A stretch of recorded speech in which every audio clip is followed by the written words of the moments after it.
Tere, olen linnakodanik Ago Markvart ja soovin õppida tennist mängima.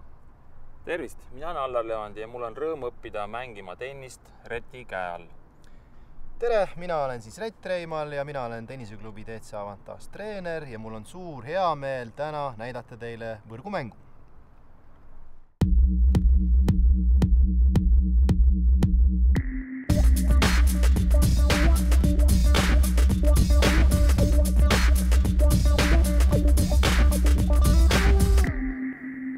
Nüüd räägime lähemalt võrgumängust. Võrgumängu juures jälle alustame hoidest.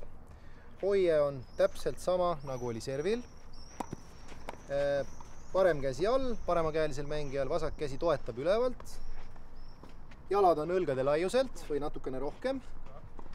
Veidike põlvest kõverdatud jalad. Ja kui pall tuleb eeske alla, siis tehakse samm kõrvale, paremale jalale, pööratakse veidike õlad ära ja viiakse reketi pea paremale poole. Ranne on ees.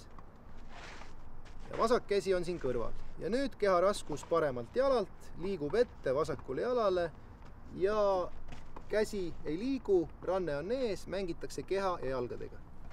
Samm ette. Selle löögi nimi oli eeskäevolle, eeskäevõrgumäng. Teine löök on tagakäevõrgumäng, tagakäevolle.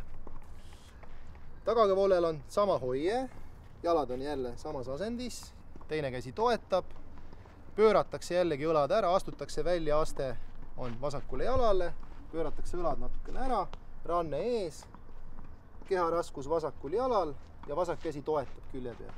Ja nüüd tuleb välja aste, tuleb ette aste tegelikult parema jalaga ette, saatmine ja näete, vasak käsi jääb selja taha. Võrgus ma olen nii hea, et ega mul seal väga palju õppida ei olnud. Lihtsalt suunad palli õigesse suunda, vaatad, kus vastane on, et ta saaks joosta ja ennast ära väsitaks.